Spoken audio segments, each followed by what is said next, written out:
नमस्कार दोस्तों, नमः शिवाय। जीवन ज्योति चैनल में आप सभी का हार्दिक स्वागत करती हूँ। मेरे सभी भाई बहनों को नवरात्रि के दूसरे दिन की हार्दिक शुभकामनाएं। जय माता रानी। दोस्तों, या देवी सर्वभूतेषु माँ ब्रह्मचारिणी रूपेण संस्थिता, नमस्तस्यै नमस्तस्यै नमस्तस्यै नमो नमः। नवरात्रि के दूसरे दिन आज हम श्रवण करेंगे श्री दुर्गा सप्तशती के अध्याय 2 और 3 का पाठ। देवताओं के तेज से देवी का प्रादुर्भाव और महिषासुर की सेना का वध। महर्षि मेधा बोले, प्राचीन काल में देवताओं और असुरों में पूरे 100 वर्ष तक घोर युद्ध हुआ था और देवराज इंद्र देवताओं के नायक थे। इस युद्ध में देवताओं की सेना परास्त हो गई थी और इस प्रकार संपूर्ण देवताओं को जीतकर महिषासुर इंद्र बन बैठा था। युद्ध के पश्चात हारे हुए देवता प्रजापति श्री ब्रह्मा जी को साथ लेकर उस स्थान पर पहुंचे जहां पर भगवान शंकर विराजमान थे। देवताओं ने अपनी हार का सारा वृत्तांत भगवान श्री विष्णु जी और शंकर जी से कह सुनाया। वह कहने लगे, हे प्रभु, महिषासुर सूर्य, चंद्रमा, इंद्र, अग्नि, वायु, यम, वरुण तथा अन्य देवताओं के सब अधिकार छीनकर सबका अधिष्ठाता बन बैठा है। उसने समस्त देवताओं को स्वर्ग से निकाल दिया है। वह मनुष्यों की तरह पृथ्वी पर विचर रहे हैं। दैत्यों की सारी करतूत हमने आपको सुना दी है और हम आपकी शरण में इसलिए आए हैं कि आप उनके वध का कोई उपाय सोचें। देवताओं की बातें सुनकर भगवान श्री विष्णु जी और शंकर जी को दैत्यों पर बड़ा ही गुस्सा आया। उनकी भौहें तन गई और आंख लाल हो गई। गुस्से से भरे हुए भगवान विष्णु के मुख से बड़ा भारी तेज निकला और उसी प्रकार का तेज भगवान शंकर, ब्रह्मा और इंद्र आदि दूसरे देवताओं के मुख से प्रकट हुआ। फिर वह सारा तेज एक में मिल गया और तेज का पुंज वह ऐसे दिखता था जैसे कि जाज्वल्यमान पर्वत हो। देवताओं ने देखा कि उस पर्वत की ज्वाला चारों ओर फैली हुई थी और देवताओं के शरीर से प्रकट हुए तेज की किसी अन्य तेज से तुलना नहीं हो सकती थी।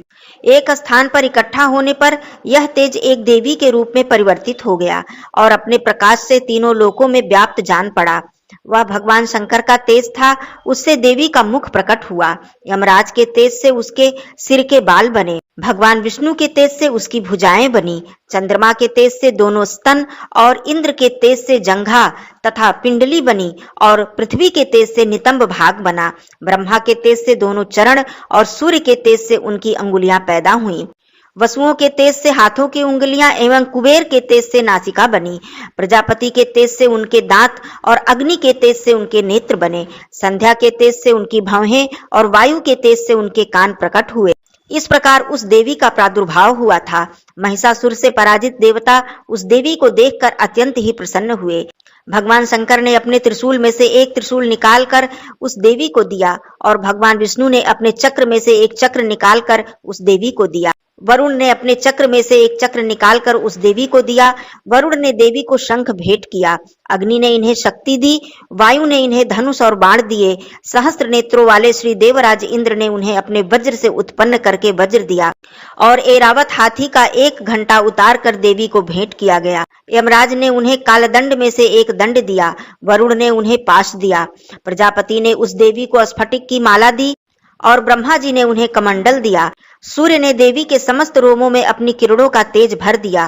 काल ने उन्हें चमकती हुई ढाल और तलवार दी और उज्जवल हार और दिव्य वस्त्र उन्हें भेंट किए और इसके साथ ही उसने दिव्य चूड़ामणि दी। 2 कुंडल, कंकड़, उज्जवल अर्धचंद्र, बाहों के लिए बाजूबंद, चरणों के लिए नूपुर, गले के लिए सुंदर हंसली और अंगुलियों के लिए रत्नों की बनी हुई अंगूठियां उन्हें दी।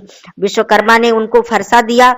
उसके साथ ही कई प्रकार के अस्त्र और अभेद्य कवच दिए और इसके अतिरिक्त उसने कभी न कुम्हलाने वाले सुंदर कमलों की मालाएं भेंट की। समुद्र ने सुंदर कमल के फूल भेंट किए। हिमालय ने सवारी के लिए सिंह और तरह तरह के रत्न देवी को भेंट किए। यक्षराज कुबेर ने मधु से भरा हुआ पात्र और शेषनाग ने उन्हें बहुमूल्य मणियों से विभूषित नागहार भेंट किया। इसी तरह दूसरे देवताओं ने भी उन्हें आभूषण और अस्त्र देकर उनका सम्मान किया। इसके पश्चात देवी ने उच्च स्वर से गर्जना की। उनके भयंकर नाद से आकाश गूंज उठा। देवी का यह उच्च स्वर से किया हुआ सिंहनाद समा न सका। आकाश उनके सामने छोटा प्रतीत होने लगा। उससे बड़े जोर की प्रतिध्वनि हुई जिससे समस्त विश्व में हलचल मच गई और समुद्र कांप उठे, पृथ्वी डोलने लगी और सब पर्वत हिलने लगे। देवताओं ने उस समय प्रसन्न होकर सिंहवाहिनी जगतमयी देवी से कहा, हे देवी, तुम्हारी जय हो। इसके साथ महर्षियों ने भक्ति भाव से विनम्र होकर उनकी स्तुति की। संपूर्ण त्रिलोकी को शोकमग्न देखकर दैत्यगण अपनी सेनाओं को साथ लेकर और हथियार आदि सजाकर उठ खड़े हुए। महिषासुर के क्रोध की कोई सीमा नहीं थी। उसने क्रोध में भरकर कहा, यह सब क्या उत्पात है। फिर वह अपनी सेना के साथ उस ओर दौड़ा जिस ओर से भयंकर नाद का स्वर सुनाई दिया था, और आगे पहुंचकर उसने देवी को देखा जो कि अपनी प्रभा से तीनों लोकों को प्रकाशित कर रही थी। उनके चरणों के भार से पृथ्वी दबी जा रही थी। माथे के मुकुट से आकाश में एक रेखा सी बन गई थी और उनके धनुष की टंकार से सब लोग क्षुब्ध हो रहे थे। देवी अपनी सहस्त्रों भुजाओं को संपूर्ण दिशाओं में फैलाए हुए खड़ी थीं। इसके पश्चात उनका दैत्यों के साथ युद्ध छिड़ गया और कई प्रकार के अस्त्र शस्त्रों से सब की सब दिशाएं उद्भासित होने लगी। महिषासुर की सेना का सेनापति चिक्षुर नामक एक महान असुर था। वह आगे बढ़कर देवी के साथ युद्ध करने लगा और दूसरे दैत्यों की चतुरंगड़ी सेना साथ लेकर चामर भी लड़ने लगा और 60,000 महारथियों को साथ लेकर उदग्र नामक महादैत्य आकर युद्ध करने लगा और महाहनु नामक असुर 1 करोड़ रथियों को लेकर असिलोमा नामक असुर 5 करोड़ सैनिकों को साथ लेकर युद्ध करने लगा। वास्कल नामक असुर 60 लाख असुरों के साथ युद्ध में आ डटा। विडाल नामक असुर 1 करोड़ रथियों के साथ लड़ने को तैयार था। इन सब के अतिरिक्त और भी हजारों असुर हाथी और घोड़े साथ लेकर लड़ने लगे और इन सब के पश्चात महिषासुर करोड़ों रथों, हाथियों और घोड़ों सहित वहां आकर देवी के साथ लड़ने लगा।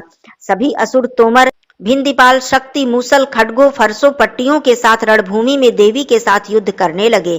कई शक्तियां फेंकने लगे और कोई अन्य शस्त्रादि। इसके पश्चात सबके सब दैत्य अपनी अपनी तलवारें हाथों में लेकर देवी की ओर दौड़ पड़े और उन्हें मार डालने का उद्योग करने लगे। मगर देवी ने क्रोध में भरकर खेल ही खेल में उनके सब अस्त्र शस्त्रों को काट दिया। इसके पश्चात ऋषियों और देवताओं ने देवी की स्तुति आरंभ कर दी। वह प्रसन्न होकर असुरों के शरीरों पर अस्त्र शस्त्र की वर्षा करती रही। देवी का वाहन भी क्रोध में भरकर दैत्य सेना पर इस प्रकार विचरने लगा जैसे कि वन में दावानल फैल रहा हो। युद्ध करती हुई देवी ने क्रोध में भरकर जितने श्वासों को छोड़ा वह तुरंत ही सैकड़ों हजारों वाड़ों के रूप में परिवर्तित हो गए। फरसे, भिंदीपाल, खड्ग तथा पट्टियां इत्यादि अस्त्रों के साथ दैत्यों से युद्ध करने लगे। देवी की शक्ति से बढ़े हुए यह गढ़ दैत्यों का नाश करते हुए ढोल, शंख तथा मृदंग आदि बजा रहे थे। तदंतर देवी ने त्रिशूल, गदा, शक्ति, खड्ग इत्यादि से सहस्त्रों असुरों को मार डाला। कितनों को घंटे की भयंकर आवाज से ही यमलोक पहुंचा दिया। कितने ही असुरों को उसने पास में बांधकर पृथ्वी पर घसीटा।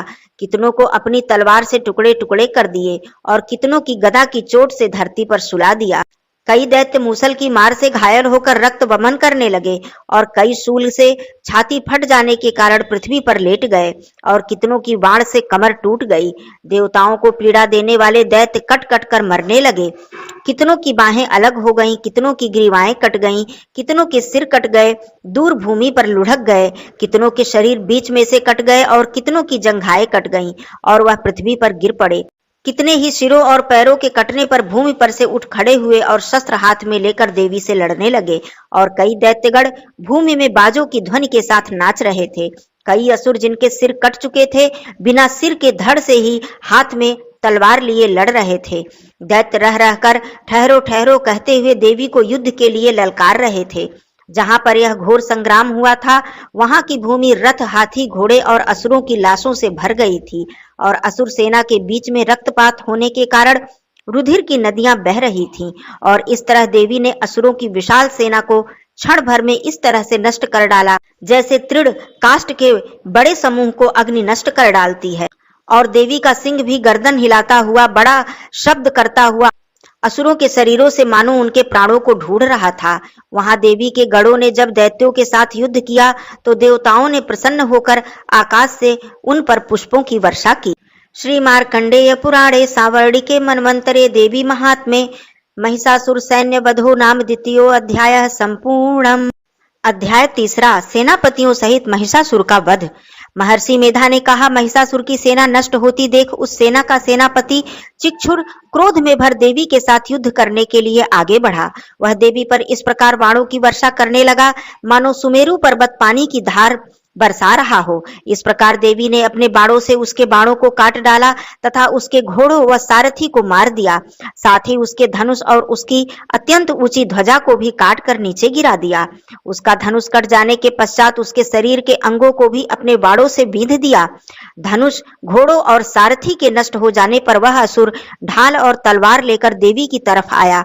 उसने अपनी तीक्ष्ण धार वाली तलवार से देवी के सिंह पर प्रहार किया और बड़े वेग से देवी की बाईं भुजा पर वार किया, किंतु देवी की बाईं भुजा को छूते ही उस दैत्य की तलवार टूटकर दो टुकड़े हो गई। इससे दैत्य क्रोध में भरकर शूल हाथ में लिया और उसे भद्रकाली देवी की ओर फेंका।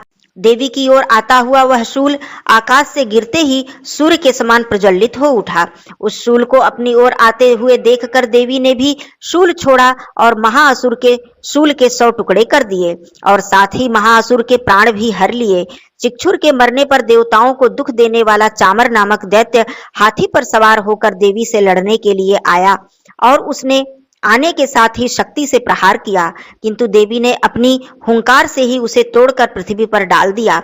शक्ति को टूटा हुआ देखकर दैत्य ने क्रोध से लाल होकर शूल को चलाया, किंतु देवी ने उसको भी काट दिया। इतने में देवी का सिंह उछलकर हाथी के मस्तक पर सवार हो गया और दैत्य के साथ बहुत ही तीव्र युद्ध करने लगा। फिर वह दोनों लड़ते हुए हाथी पर से पृथ्वी पर आ गिरे और दोनों ही बड़े क्रोध से लड़ने लगे। फिर सिंह बड़े जोर से आकाश की ओर उछला और जब पृथ्वी की ओर आया तो अपने पंजे से चामर का सिर धड़ से अलग कर दिया। क्रोध से भरी हुई देवी ने शिला और वृक्ष आदि की चोटों से उदग्र को भी मार दिया। कराल को दांतों, मुक्कों और थप्पड़ों से चूर्ण कर डाला। क्रुद्ध हुई देवी ने गदा के प्रहार से उद्धत दैत्य को मार गिराया। भिंदीपाल से वाष्पकल को, वाणों से ताम्र और अंधक को भी मौत के घाट उतार दिया। तीनों नेत्रों वाली परमेश्वरी ने त्रिशूल से उग्रास्य, उग्रवीर्य और महाहनु नामक राक्षसों को मार गिराया। उसने अपनी तलवार से विडाल नामक दैत्य का सिर काट डाला और अपनी बाणों से दुर्धर और दुर्मुख राक्षसों को यमलोक को पहुंचा दिया। इस प्रकार जब महिषासुर ने देखा कि देवी ने मेरी सेना को नष्ट कर दिया है, तो वह भैंसे का रूप धारण कर देवी के गणों को दुख देने लगा। उन गणों में कितनों को मुख के प्रहार से, कितनों को खुरों से, कितनों को पूंछ से और कितनों को सींगों से, बहुतों को दौड़ाने के वेग से, अनेकों को सिंहनाद से, कितनों को चक्कर देकर और कितनों को श्वास वायु के झोंकों से पृथ्वी पर गिरा दिया। वह दैत्य इस प्रकार गणों की सेना को गिरा देवी के सिंह को मारने के लिए दौड़ा। इस पर देवी को बड़ा ही क्रोध आया। उधर दैत्य भी क्रोध में भरकर धरती को खुरों से खोदने लगा तथा सिंहों से पर्वत को उखाड़ उखाड़ कर धरती पर फेंकने लगा और मुख से शब्द करने लगा। महिषासुर के बेग से चक्कर देने के कारण पृथ्वी क्षुब्ध होकर फटने लगी। उसकी पूंछ से टकराकर समुद्र चारों ओर फैलने लगा। हिलते हुए सिंहों के आघात से मेघ खंड खंड हो गए और श्वास से आकाश में उड़ते हुए पर्वत फटने लगे। इस तरह क्रोध में भरे हुए राक्षस को देखकर चंडिका को भी क्रोध आ गया और वह उसे मारने के लिए क्रोध से भर गईं। देवी ने पाश फेंककर दैत्य को बांध लिया और उसने बंध जाने पर दैत्य का रूप त्याग दिया और सिंह का रूप बना लिया। और ज्यों ही देवी उसका सिर काटने के लिए तैयार हुई, उसने पुरुष का रूप बना लिया जो कि हाथ में तलवार लिए हुए था। देवी ने तुरंत ही अपने बाणों के साथ उस पुरुष को उसकी तलवार ढाल सहित बींध डाला। इसके पश्चात वह हाथी के रूप में दिखाई देने लगा और अपनी लंबी सूंड से देवी के सिंह को खींचने लगा और गर्जने लगा। देवी ने अपने तलवार से उसकी सूंड काट डाली। तब राक्षस ने एक बार फिर भैंसे का रूप धारण कर लिया और पहले की तरह चर अचर जीवों सहित समस्त त्रिलोकी को व्याकुल करने लगा। इसके पश्चात क्रोध में भरी हुई देवी बारंबार उत्तम मधु का पान करने लगी और लाल लाल नेत्र करके हंसने लगी। उधर बलवीर तथा मद से क्रुद्ध हुआ दैत्य भी गरजने लगा। अपने सिंहों से देवी पर पर्वत को फेंकने लगा। देवी अपने बाणों से उसके फेंके हुए पर्वतों को चूर्ण करती हुई बोली, ओ मूढ़, जब तक मैं मधुपान कर रही हूँ तब तक तू गरज ले और इसके पश्चात मेरे हाथों से तेरी मृत्यु हो जाने पर देवता गरजेंगे। महर्षि मेधा ने कहा। यूं कहकर देवी उछलकर उस दैत्य पर जा चढ़ी और उसको अपने पैरों से दबाकर शूल से उसके गले पर आघात किया। देवी के पैर से दबने पर भी दैत्य अपने दूसरे रूप से अपने मुख से बाहर होने लगा। वह अभी आधा ही बाहर निकला था कि देवी ने अपने प्रभाव से उसे रोक दिया। जब वह आधा निकला हुआ दैत्य युद्ध करने लगा तो देवी ने अपने तलवार से उसका सिर काट दिया। इसके पश्चात सारी राक्षस सेना हाहाकार करती हुई वहां से भाग खड़ी हुई और सब देवता अत्यंत ही प्रसन्न हुए। ऋषियों महर्षियों सहित देवी की स्तुति करने लगे। गंधर्वराज गान करने लगे तथा अप्सराएं नृत्य करने लगी। श्री मार्कंडेय पुराणे सावर्णिके मन्वंतरे देवी महात्म्ये महिषासुरवधो नाम तृतीयो अध्यायः संपूर्णम्।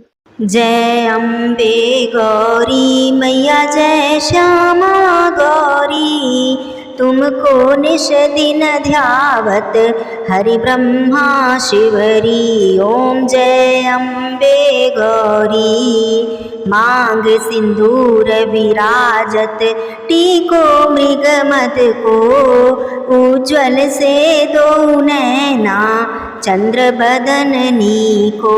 ओम जय अम्बे गौरी, कनक समान कलेवर रक्तांबर राजे, रक्त पुष्प गले माला कंठन पर साजे। ओम जय अम्बे गौरी, के हरि वाहन राजत खड्ग खपर धारी, सुर नर मुनि जन सेवत तिनके दुख हारी। ओम जय अम्बे गौरी, कानन कुंडल शोभित नासाग्रे मोती, कोटिक चंद्र दिवाकर समराजत ज्योति। ओम जय अम्बे गौरी, शुंभ निशुंभ विदारे महिषासुर घाती,